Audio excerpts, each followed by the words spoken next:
Assalamualaikum warahmatullahi wabarakatuh. Perkenalkan, nama saya Ratna Pertiwi. Saya dari program studi Ilmu Al-Quran dan Tafsir. Saya akan mempresentasikan materi saya dengan judul Metodologi Penelitian Hadis dengan mata kuliah Metode Tahrij Hadis, dosen pengampu Ibu Zulaika MAG. Pengertian dari metodologi penelitian hadis. Kata metode berasal dari bahasa Yunani, metodos yang berarti cara atau jalan. Dalam bangsa Arab menerjemahkannya dengan thariqat atau manhaj. Dalam bahasa Indonesia, kata tersebut mengandung arti cara teratur yang digunakan untuk melaksanakan suatu pekerjaan agar tercapai sesuai dengan yang dikehendaki. Sedangkan logos artinya ilmu. Kata metodologi dalam Kamus Besar Bahasa Indonesia adalah sebagai ilmu tentang metode atau uraian tentang metode. Kata penelitian berasal dari kata teliti yang artinya cermat, seksama, hati-hati, memiliki arti kegiatan pengumpulan, pengolahan, analisis, dan penyajian data yang dilakukan secara sistematis dan objektif untuk memecahkan suatu persoalan. Maka oleh karena itu, pengertian dari metodologi penelitian hadis adalah suatu ilmu, cara, atau jalan mencari kebenaran dengan analisis data yang dilakukan secara teratur atau sistematis dan objektif terhadap hadis sebagai sumber hukum Islam untuk membuktikan keautentikannya atau kesesuaian dengan aslinya, sehingga dapat memahami hadis dengan mudah serta dapat menilai kualitas hadis tersebut. Metode penelitian hadis. Ada 3 metode yang lazim digunakan pada zaman Nabi Muhammad SAW ataupun di era saat ini, yaitu yang pertama metode perbandingan. Ada 4 ragam metode perbandingan menurut A'zami. Yang satu, membandingkan hadis-hadis para sahabat dan tabi'in. Kedua, membandingkan pernyataan ulama setelah jarak waktu tertentu. Ketiga, membandingkan dengan dokumen yang ditulis dan dengan yang disampaikan dari ingatan. Yang keempat, membandingkan hadis dengan Al-Quran yang berkaitan. Adapun yang kedua, metode kontekstual. Metode yang berkaitan dengan asbab al-wurud hadis dan orang yang dimaksud oleh sebuah hadis. Hal ini mewajibkan para peneliti mencari peristiwa-peristiwa yang menjadi alasan hadis diturunkan dan memahami konteks sosial budaya yang menjadi tempat hadis diturunkan. Yang ketiga, metode rasional. Metode ini dilakukan karena adanya berbagai hal, yaitu karena adanya pertentangan antara hadis dan Al-Quran. Ketika adanya pertentangan antara hadis dan Al-Quran, maka hadis tersebut tidak dapat diterima atau ditolak. Yang kedua, karena adanya pertentangan antara hadis dengan hadis. Ketika ada hadis yang saling bertentangan, maka cara penyelesaiannya ialah cari hadis yang paling unggul kesohihannya. Yang ketiga, karena adanya pertentangan antara hadis dan ilmu pengetahuan dan kebenaran umum. Ketika adanya hadis yang bertentangan dengan yang demikian, maka hadis tersebut harus ditolak. Selain ketiga metode tersebut, ada 2 metode yang bisa digunakan, terutama yang berkenaan dengan living hadis. Di sini, living hadis dimaksud ialah suatu bentuk kajian praktek, tradisi, ritual, perilaku yang hidup di masyarakat yang memiliki landasannya di hadis Nabi Muhammad SAW, yaitu ada 2 metode tersebut. Yang pertama, metode historis. Studi yang kritis terhadap peninggalan masa lampau dengan menggunakan 2 standar ialah mampu membuktikan fakta sejarah dan mengkritisi dokumen sejarah. Metode ini menguji otentitas atau validitas teks hadis dari aspek sanad atau matan, sehingga teks tersebut diyakini sebagai hadis Nabi. Yang kedua, metode hermeneutik merupakan modifikasi dari pemikiran Fazlur Rahman mengenai pemahaman terhadap Al-Quran. Konsepnya adalah makna teks, latar belakang, dan gagasan moral yang dimaksud dalam teks. Konsep tersebut berkembang diantaranya pemahaman dari sisi bahasa, pemahaman terhadap latar belakang sejarah, menghubungkan hadis secara tematik dan komprehensif integral. Makmanain teks dengan menyarikan ide dasarnya dan mengaitkan pemahaman teks-teks hadis dengan teori yang berkaitan. Objek penelitian hadis. Dalam penelitian hadis terdapat dua objek penelitian, yaitu yang pertama penelitian hadis dengan sanad. Sanad di sini artinya ialah pengantar pemberitaan. Adapun sanad berfungsi membuktikan proses kesejarahan terjadinya hadis.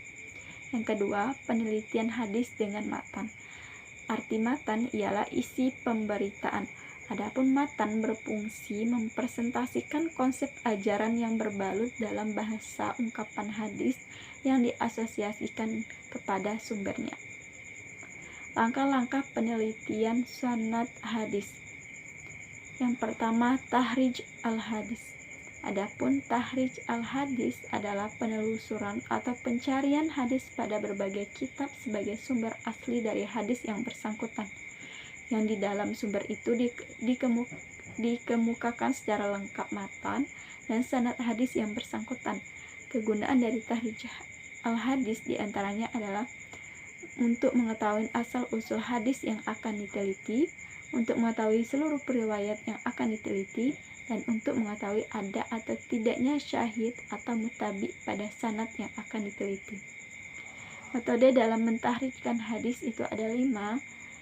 Yang pertama, tahrij melalui lafal yang terdapat dalam matan hadis. Kedua, tahrij melalui lafal pertama matan hadis. Yang ketiga, tahrij melalui periwayat pertama atau sanad pada tingkat sahabat. Yang keempat, tahrij melalui tema-tema hadis. Yang kelima, tahrij melalui klasifikasi jenis hadis. Yang kedua, iktibar. Langkah yang kedua, iktibar. Menurut bahasa, iktibar artinya peninjauan terhadap berbagai hal dengan maksud untuk dapat diketahui sesuatu yang sejenis. Adapun iktibar menurut istilah adalah menyertakan sanad-sanad yang lain untuk suatu hadis tertentu, yang hadis itu pada bagian sanadnya tampak hanya terdapat satu periwayat saja. Dengan menyertakan sanad-sanad yang lain, akan dapat diketahui adakah periwayat lain atau tidak ada untuk bagian sanad dari sanad hadis yang dimaksud. Langkah ketiga, pembuatan skema. Untuk memperjelas iktibar tersebut, maka dibuatlah skema. Hal yang harus diperhatikan dalam pembuatan skema ialah jalur seluruh sanad, nama-nama seluruh periwayat untuk seluruh sanad, dan metode periwayatan yang digunakan oleh masing-masing periwayat. Langkah keempat, meneliti pribadi periwayat dan metode periwayatannya. Hal-hal yang perlu diteliti dari langkah keempat ini: yang pertama, kaedah kesohihan sanad sebagai acuan. Yang kedua, segi-segi pribadi periwayat yang diteliti, yaitu kualitas pribadi periwayat. Yang ketiga, persambungan sanad. Yang keempat, meneliti syadz atau kejanggalan dan ilat. Langkah yang kelima atau langkah yang terakhir ialah menyimpulkan hasil penelitian sanad. Berupa hasil penelitian harus berisi natijah atau kesimpulan yang disertai argumen-argumen yang jelas.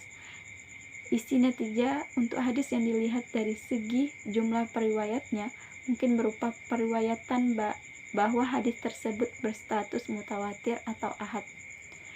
Untuk natijah hadis ahad mungkin berisi pernyataan bahwa hadis tersebut berkualitas sahih, hasan, atau dhaif. Bila diperlukan, pernyataan kualitas bisa disertai dengan macamnya, misal sahih li ghairihi atau hasan li ghairihi. Yang kedua, langkah-langkah penelitian matan hadis. Berikut langkah-langkahnya. Yang pertama, meneliti matan dengan melihat kualitas sanad. Berupa meneliti matan sesudah meneliti sanad. Kualitas matan tidak selalu sejalan dengan kualitas sanad. Kaedah kesohihan matan sebagai acuan. Langkah yang kedua, meneliti susunan lafal yang semakna. Disebabkan terjadinya perbedaan lafal dan akibat terjadinya perbedaan lafal tersebut. Langkah yang ketiga, meneliti kandungan matan. Ialah membandingkan kandungan matan yang sejalan atau tidak bertentangan dan membandingkan kandungan matan yang tidak sejalan atau tampak bertentangan. Langkah yang terakhir, menyimpulkan hasil penelitian matan. Latar belakang pentingnya penelitian hadis.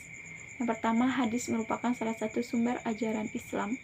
Yang kedua, seluruh hadis tidak tertulis secara resmi pada zaman Nabi Muhammad SAW. Yang kedua, dalam sejarah pun dikatakan bahwa telah terjadi pemalsuan hadis yang dilakukan oleh banyak pihak dengan berbagai tujuan. Yang keempat, proses penghimpunan hadis telah memakan waktu lama dan terjadi setelah Nabi Muhammad SAW wafat. Kesimpulan dari materi ini, adapun metodologi penelitian hadis merupakan ilmu cara atau jalan mencari kebenaran dengan analisis data yang dilakukan secara teratur dan objektif terhadap hadis untuk membuktikan kesesuaian dengan aslinya. Metodenya ada 5, yaitu metode perbandingan, metode kontekstual, metode rasional, dan 2 metode terakhir merupakan living hadis, ialah metode historis dan metode hermeneutik. Ada 2 objek dalam penelitian hadis. Yang pertama, penelitian dengan sanad. Langkahnya berupa tahrij al-hadis, iktibar, pembuatan skema, meneliti pribadi periwayat, dan metodenya menyimpulkan hasil penelitian sanad. Yang kedua, penelitian dengan matan. Langkahnya meneliti matan dengan melihat kualitas sanad, meneliti susunan lafal yang semakna, meneliti kandungan matan, dan menyimpulkan hasil penelitian matan. Sekianlah presentasi dari saya dengan